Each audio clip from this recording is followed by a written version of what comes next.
ආයුබෝවන් කියලා පිළිගන්නවා. අදත් ඔයාලව මගේ YouTube channel එකට ගොඩ දවසකට පස්සේ තමයි ඉතින් ඔන්න මම අද මේ වීඩියෝ එකක් අරගෙන ආවේ. බලන්නකෝ උදේම ඉර පායන ලස්සන ගස් අතරින් කුරුළු නාද සද්ද මැදින් හරි ලස්සනට ඉර පායගෙන එනවා. දිගටම මාත් එක්ක රැඳිලා ඉන්නකෝ. අදම උදේ වරුවේ මොකද කරේ කියලා බලන්න. මුලින්ම මට හිතුණා උණු කහට කෝප්පයක් බිව්වොත් හොඳයි කියලා. ඒකට ඉතින් රස කෑමක් හදාගන්නයි මේ යන්නේ. සමපෝෂ ටිකක් හදාගෙන කහට කෝප්පයක් බොන්න තමයි අද මම මේ ලෑස්ති වෙන්නේ. මේ දවස්වල ඉතින් වීඩියෝ කරන ටිකක් අමාරුයි. මොකද මේ දවස්වල අපේ ගෙදර ටිකක් වැඩ කරන දවස්. ගේ ඉතින් ගොඩක් වැඩ තියෙනවනේ. ඒ වැඩ ටික මේ දවස්වල හිමින් සීරුවේ කරගෙන යන ගමන් ඉන්නේ.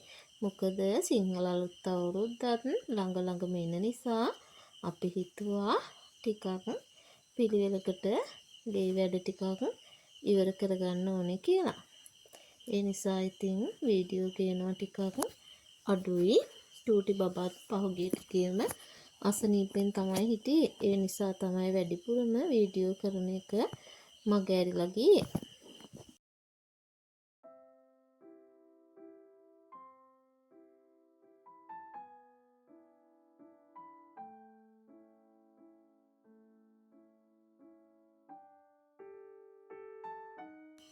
අපි ඉතින් කවුරුත් ජීවිතේ සර සම්පූර්ණ මිනිස්සු නෙමෙයිනේ.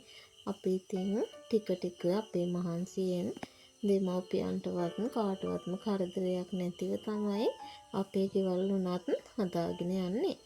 ඒ නිසා ඉතින් අපි අපේ වැඩ අපේ පාඩුවේ කරගෙන යන්න තමයි බලන්නේ. මේ දවස්වල ඉතින් හොඳට වැස්සත් පායන නිසා ඕනම දෙයක් කරගන්න හරිම ලේසියිනේ.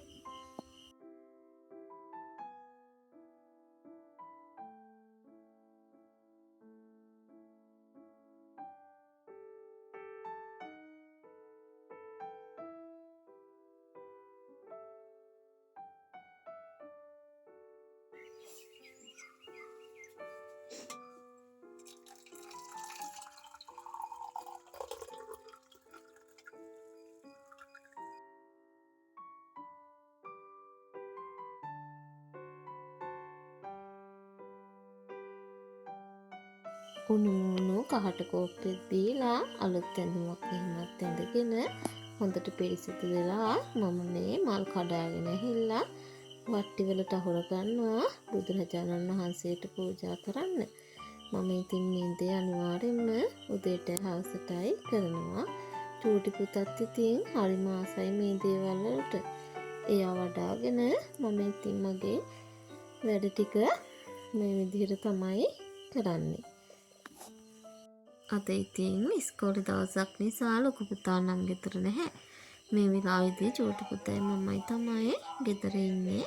අපි දෙන්න දැන් ඉතින් බුදුන් වැඳලා හිතාගෙන ඉන්නවා අපේ අම්මලාගේ ගෙවල් පැත්තේ යන්න රට තිබ්බට වගේක් තියනවා කියලා කිව්වා. කඩන් එන්න ඕනි.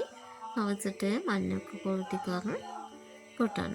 ඇත්තටම මඤ්ඤොක්ක කොළ වලට තිබ්බට දාලා කෙටුවාම පුදුම රසක් තියෙන්නේ. කොච්චි ටිකක් දාලා රතු ලුණු ටිකක් වැඩිපුර දාලා කොටා ගන්න ඕනි. ඒකේ රස බලන්න.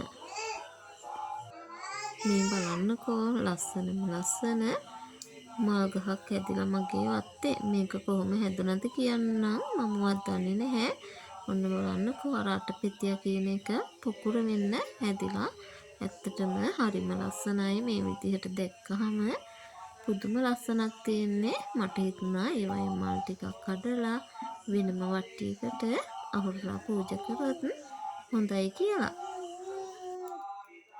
මම ගොඩාක් හිටවන්න ආස මල් පිපෙන පූජා කරන්න පුළුවන් මල් පිපෙන මල් ගස් තමයි.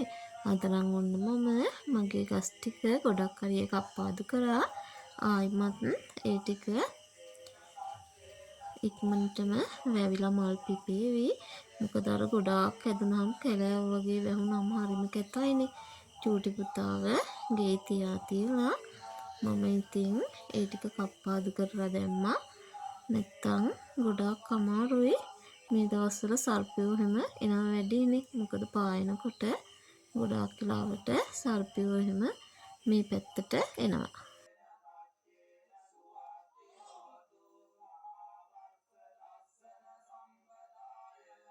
පුරුද්දක් විදිහට මම උදේම ටීවී එකේ පිරිත් දානවා. ඒ නිසා ඉතින් පිරිත් සද්දෙ මැද්දෙන්ම මේ විදිහට පාන පත්තු කරලා මල් ටික පූජා කරන්න තමයි මේ හදන්නේ. මගේ වීඩියෝ බැලුවට ඔයාලා හරියටම දන්නේ නැහැනේ මම කවුද මොනවද කරන්නේ කියලා. මම ඉතින් ගෙදරට වෙලා දරුවෝ බලාගෙන ඉන්න ගෘහණියක් තමයි. මහත්තයා තමයි ඉතින් අපේ ගෙදර මුදල් හම්බ කරන්නේ. එයා ඉතින් රැකියාව විදිහට කරන්නේ ටීවී එක හයර් කරන එක. ඒකෙන් තමයි අපි මේ ගෙවල් දොරවල් හදාගෙන මේ විදිහට ජීවත් වෙන්නේ. අපි ඉතින් මේ ගෙදර හදාගෙන මේ ගෙදරට ආවේ ගේවත් කපරාද් කරන්නේ නැතුව බිමට කොන්ක්‍රීට් ටිකක් දාගෙන එහෙම ඇවිල්ලා තමයි අද මේ විදිහට අපේ ගෙදර වැඩ ටිකෙන් ටික ඉවර කරගෙන තියෙන්නේ. ගොඩාක් මහන්සියෙන් කැපවීමෙන් අපේ හීන බලාපොරොත්තු වලට යන්න අපි දෙන්න ඇත්තටම ගොඩාක් ආසාවෙන් තමයි ඉන්නේ. දරුවන්ගේ වැඩ කටයුතුත් එක්ක හැමදේම ගානට බැලන්ස් කරගෙන වියදම් ඒ දේවල් ඕනාට වැඩිය අනවශ්‍ය දේවල් වලට වියදම් නොකර තමයි අපි මේ විදිහට මේ ජීවත් වෙන්නේ. අපි මේ ගෙදරට අත්තිවාරම දැම්මේ 2020 10 වෙනි මාසේ 23 වෙනිදා. ඊට පස්සේ අපි 2021 අප්‍රේල් මාසේ 8 වෙනිදා තමයි මේ ගෙදර පදිංචියට ආවේ. ඒද්දි ඉතින් අපි ළඟ කිසිම දෙයක් තිබුණ නැහැ. වාඩි වෙන්න ප්ලාස්ටික් පුටු ටිකකුයි එක ඇඳකුයි අරගෙන තමයි අපි මේ ගෙදරට ආවේ. ඒ ඇවිල්ලා අපි හිමින් අපේ මහන්සියෙන් කැපවීමෙන් තමයි මේ හැම දෙයක්ම එකින් එක ගොඩනගා ගත්තේ. ගෙදර වැඩයි ඒ වගේම ගෙදරට ඕනි කරන බඩු මුට්ටු ඒ දේවල් අපි මේ එකපාර ගත්තා නෙමේ එකින් එක මුදල් ඉතිරි කරගෙන ඒ වගේ විදිහට තමයි මේ අරගෙන තියෙන්නේ. අද වෙද්දි ඉතින් හැම දෙයක්ම සම්පූර්ණ කරගෙන තියෙනවා. මේ වෙද්දි ඉතින් අපේ ගෙදර එළිය වැඩ ටික තමයි ගොඩක් වෙලාවට කරන්න තියෙන්නේ. ඒ වගේම කුස්සියෙන් තව පොඩි වැඩ වගේක් තියෙනවා. පැන්ට්‍රි කපඩ් එහෙම ගහලා නැහැනේ. ඒ දේවලුත් කරගන්න තියෙනවා. මෙන්න මේ අහිංසකයා ඇවිල්ලා මගේ මූණ දිහා බලන් හිටියා. ඉතින් කන්න මොන හරි වුණා වෙන්නේ නැති. ඔන්න මම එයාට කෙසෙල් කොලයක් කපලා ගෙනහලා බත් ටිකක් දුන්නා. එයා හරි ආසාවෙන් කනවා ඉතින්. හම්බ කරන දෙයින් ඉතින් පුංචියට හරි පුළුවන් විදිහකට දානිකුත් දෙන්න ඕනේනේ. මේ වගේ සතෙක් ගෙදරට ආවොත් නම් මම කෑම ටිකක් දෙන්න ඉතින් අමතක කරන්නේ නැහැ. ඔන්න ඉතින් අපේ ගෙදර පිටිපස්සේ අපේ තාත්තා කිතුල් මලක් කපනවා. ඒකේ තෙල් දිය ටික මට අද දීලා ගියා පැණි ටිකක් උණු කරගන්න කියලා. ඒ ටිකත් ලිපෙන් තියලා මම මේ අම්මත් එක්ක ආවා වත්ත පැත්තට රට තිප්පට ටිකක් කඩා ගන්න. අපේ අම්මලාගේ ගෙවල් තියෙන්නේ ඉතින් මේ ළඟම නිසා මම ඉතින් විතර මෙහි යනවා. ඔන්න මේ තේවත්ත මැදින් ගිහිල්ලා තමයි තිප්පටු ගහ ගාවට යන්නේ. අම්මා ඉස්සර වෙලා ගියා. මම මේ චූටි පුතාවත් අඩාගෙන හිමින් ඒ පැත්තට යනවා තිප්පටු ටිකක් කඩා ගන්නකම්. ගොඩක් අය ඉතින් තිප්පටු වගා කරනවානේ. අපේ පැත්තේ නම් ඇත්තටම වගා කරන්නේ නැහැ. තේ කෑලි වල තමයි හැදෙන්නේ. ගොඩාක් සරුවට හැදෙනවා. පලාතක් නොහැෙන්න ගහක් හැදෙනවා. අවුරුදු ගාණක් පළදාව ගන්න පුළුවන්. මේ ගහත් ඒ වගේ හැදිච්ච එකක්. දැන් ගොඩක් කල් වෙනවා හැදිලා. ඒකෙන් ඉතින් අපි නිතරම තිප්පටු කඩලා කනවා. බලන්නකෝ කොළ පාට පරිසරයේ තියෙන ලස්සන. හරිම ලස්සනයි මේ පරිසරය නම්. ඇත්තටම අපි හරි වාසනාවන්තයි. මේ වගේ කොළ පාට ලස්සන පරිසරයක ජීවත් වෙන්න. ගල් තලාවක් දිගේ ගෑවිලා තමයි අපේ ඉඩමට එන්න තියෙන්නේ. ඔන්න බලන්නකෝ කජු ගහෙත් මල් ඇවිල්ලා තියෙන්නේ දැන් අවුරුදුත් කිට්ටු නිසා තිප්පුටු කඩාගෙන. මායිචූට පුතා ඉතින් දැන් මේ ගෙදර යන ගමන් ඉන්නේ. ඔන්න ඉතින් අම්මලයි ගෙදර ඉඳලා චූරක විනාඩියක්වත් යන්නේ මේ පුංචි දුරක් අපේ ගෙදරට පාර දිගේ එන්න ඕනේ. ඉතින් මේවා ඉතින් කොන්ක්‍රීට් කරපු පාරවල්නේ. මෙන්න මෙතන තමයි ඉතින් අපේ ගෙදර තියෙන්නේ. ඔන්න මං ඔය ගෙදර යන ගමන් තමයි ඉන්නේ.